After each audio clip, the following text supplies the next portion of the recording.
Good morning and welcome to episode number 9 of Sunday Talk About. You know how we all search for something and it's like it's just around the corner.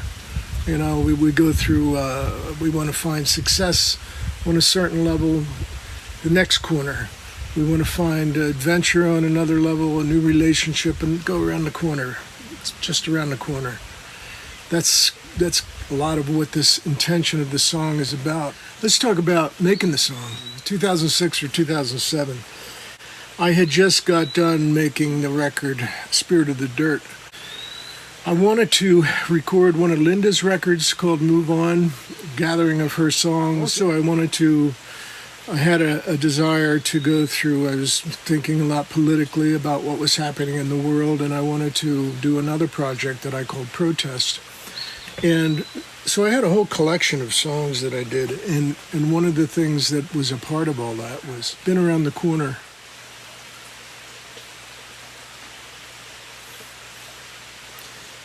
You know, sometimes I go into these and I just kind of don't know where to start. I don't know what to say.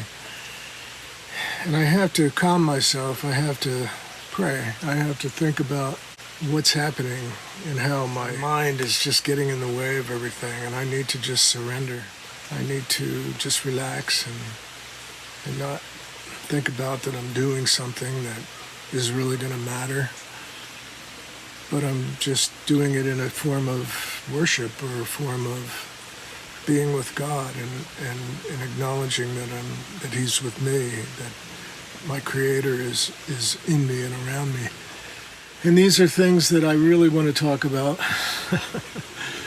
You know, the song is kind of like it's kind of like an offshoot of it, really. It's you know, the whole Sunday Talk About thing is not so much about how I played the song and how I wrote it and all these things that I know could be interesting to some folks, but ultimately the thing that is the most important and really what needs to be the most interesting is the relationship with the living Creator. And it's something that we have all kinds of stereotypes and negative thoughts or perspectives about because of what the world has done to us and how it's jaded us. But we can just keep it real simple and acknowledge the fact that we live in this incredible creation and that the world is in a really, really bizarre, weird place because of the nature of humanity. That's no doubt. We can't deny that reality. So in the midst of it, we can find resolve and calm and peace in a relationship with the living Creator. He's living. It's obvious. I mean, it's everywhere. You know? If He created it, it's this. For it to just happen or bang and boom, here it is, I don't know, man. It just doesn't make a lot of sense to me. Sometimes it feels strange because we don't hear Him. And then there's a subtle breeze that just comes over you just like a little blanket, just a comfort. And there He is. There's the presence of the living God.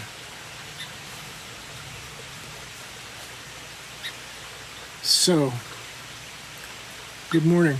And that's what this is really all about. That being said, been around the corner. At this point, I've been around the corner a few times. And the nature of the song, the essence of why I wrote it, in the lyrics, when you really get into them and listen to them, you know, it's kind of a modern day parable in many ways of how we're just going after we're constantly going after our dreams, our ambitions, our what's most important to us. Maybe it's a journey, maybe it's a relationship, maybe we have to change that, maybe we always have to come up with something different and something new. I know in my case, I was always, and still am in many ways, I'm always going through different kinds of things and just, you know, what's next kind of thing, what's around the corner. And so through it, I explore a lot of different things lyrically. One line is, "I've had enough of those retro days. They've left me blind and lost in the haze," something like that. But it's about just being caught up in your crazy goals and crazies. But anyway, it goes on, and eventually through the film, it comes to a place of this guy's on a journey, and he's traveling through the mountains of New Mexico and goes through Santa Fe and the neon lights, and all the different things that he's experienced in life, and then finally the road starts to empty out, and all the noise of humanity starts to empty out, and he's coming back to the purpose, and he comes back to his home and to his heart relationship, and that is something that is like a parable in the film. And I encourage you to watch it. I hope that you have watched it. And I don't want to talk about too much towards what happens at the end, but because I'd like you to see the movie and watch the ending of it to grasp it and come to your conclusion. Listen to the spirit. Listen to how you're being led and feel how you're being led. And hopefully it's something that blesses you and helps you around the next corner. I was going to play some things on the guitar for you here. But it's a rock song. One of the things I got to talk about in this episode is the incredible opportunity that Linda and I had to work with. Jim Weider is fantastic, and Randy Clemente and Mike Kemp and Dan McKenney. These guys were incredible musicians, incredible people that just really blessed us with their musical gifts. And there was a camaraderie. There was just a live spirit to the whole experience. And Jim Weider is a fantastic player. I don't know if you have heard about him, but I hope you do and will. And his accomplishments are incredible. He basically, when Robbie Robertson left the band, he came in and filled his spot as the electric guitar player, or the guitar player, the main guitar player, and just brought it a wonderful. He's incredible. He's just an amazing player. Anyway, we're so fortunate to have had him on the records. Linda's Move On record and my Protest record and other recordings that I did. And I basically call the stuff I did the protest sessions, which this song is one of them. And Jim's solo work in it, and Randy's drumming, and everybody. Dan's B3 organ work. Dan's a brilliant pianist, and he just, one of the things that always amazed me about his playing, that his sound that came into the song, it wasn't like, oh, here I am. It was like all of a sudden the song would lift. You'd feel something amazing, and then when you listen to it in headphones, you realize, man, he just kicked in that Hammond B3 part that just brought it into a whole nother level. To me, that's real creative brilliance and sensitivity to what's happening in the actual music. It's not about how great he is, which he really is. Then when you begin to explore what he's doing, I've often said, wow, I just am amazed. And the same thing with Randy and his drumming. When the song Closer to Your Heart, one of Linda's songs, Randy plays drums with his hands. And it's so beautiful, it's so gentle, so unusual. He could have easily played brushes or something that would, but there again, it's in the song, and it just gives it this sense of gather, this sense of embracing almost, without it pushing you away. And so him, and then Mike Kemp, bless him, Mike has passed away a couple years ago, and what a awesome touch he had to things and his playing too. But Jim Weider was, he has a group called Master of the Telecasters, and it's all the great Telecaster players that are around right now. They get together, 3 of them, and they do these different concerts in different times and so forth, and they keep that going. And he truly is a master of the Telecaster. I mean, Roy Buchanan was one of my favorites of what he could do with a Telecaster, and Jim is just beyond. I mean, he comes out with sounds and expressions that, wow, and this song is really an example of that, and I encourage you to check him out. I mean, his outro solo is just awesome. It's just really, really good. And what better way to watch that film than to check out Jim Weider and his brilliance as a musician. So that's a big part of it, and huge part of this song. Lots of times, I'll write a song and I'll have a vision for it, but until I sit down with the different players and allow them to express what they're doing in it, it doesn't. It's just. I could do it with several different people.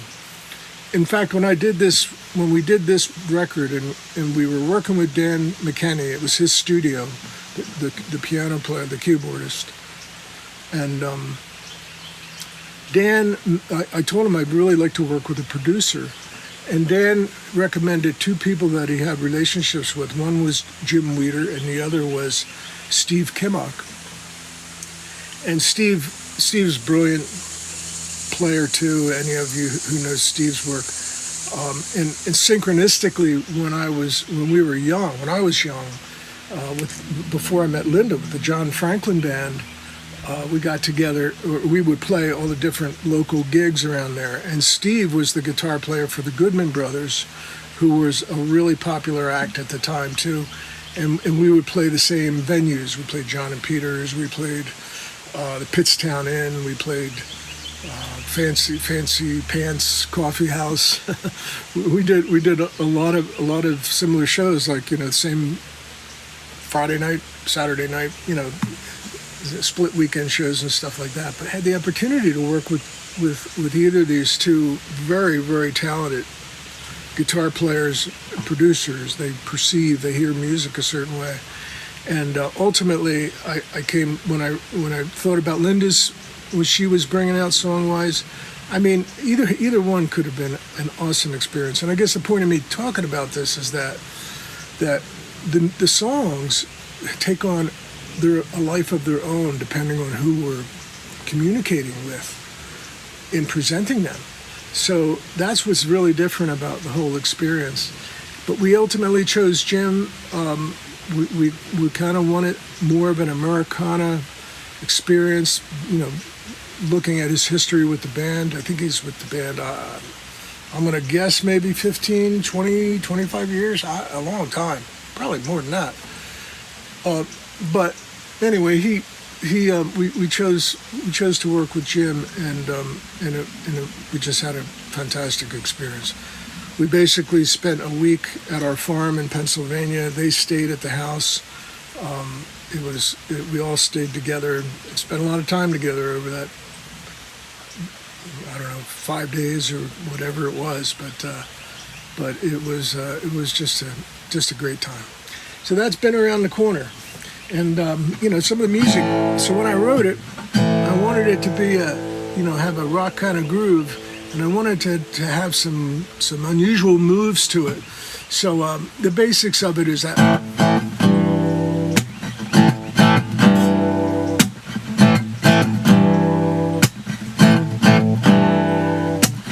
Been around the corner, coming around the bend. I'm on that road till it ends. I'm going up to the country where the water tastes like wine. I'm going out to the country where the water tastes like wine. that's a kind of a tricky move, and that's why I screwed it up. But it's going out to the country where the water tastes like wine. And then the bridge is so cool. The way Jim dealt with the bridge too. He'd hit these up hits on the guitar. It was a like a walk down scenario. Superfluous journey I've been traveling on. Superfluous journey, and it's taken way too long. I gotta get home and see my old lady, hold her in my lonely loving arms. Superfluous journey, and it's taken way too long.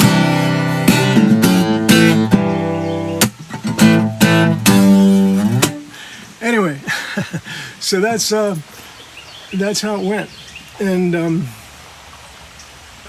we had a good time doing it. So once again, I just encourage everybody to please check it out and watch the movie. Been around the corner. Next week we got some real good stuff.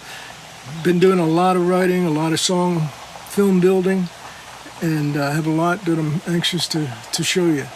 So thanks again, and please remember to subscribe and comment. We'd love you to comment and let us know what you're thinking. And